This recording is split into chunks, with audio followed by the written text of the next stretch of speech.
শালা ঘটকের বাচ্চা রে, জীবনটাই আগুন ধরে গেল। কি মরতেছে বিয়ে করতে কিছু নো। আসসালামু আলাইকুম। বাড়িতে কেউ আছেন? ওয়ালাইকুম আসসালাম।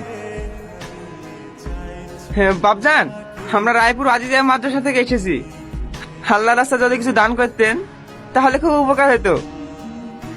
মাদ্রাসা থেকে এসেছেন? থামেন ডাকছি।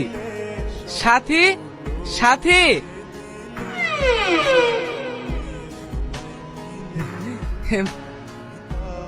মা, মা। কি হয়েছে? ইনারা মাদ্রাসা থেকে এসেছে। বসেন, দিচ্ছি। বসেন। এলেন। আল্লাহ রাস্তায় যে যত দান করে আল্লাহ তাআলা তাকে তত বরকত দেয়।